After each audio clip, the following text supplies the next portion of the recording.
Ray? Yo! Magandang araw, ako nga pala si Dr. Vintage, the King of Restoration.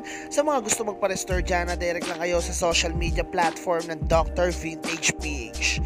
Do it! At may nagpadala sa atin na tambay hats na 3 piraso, version 12, version 11, and version 5.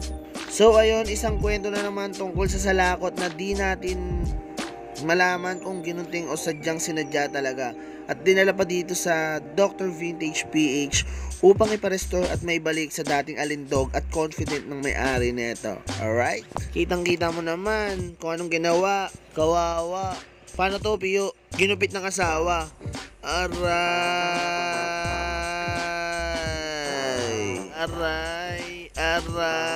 nako. Dr. Vintage, the King of Restoration. Yeah, for sure.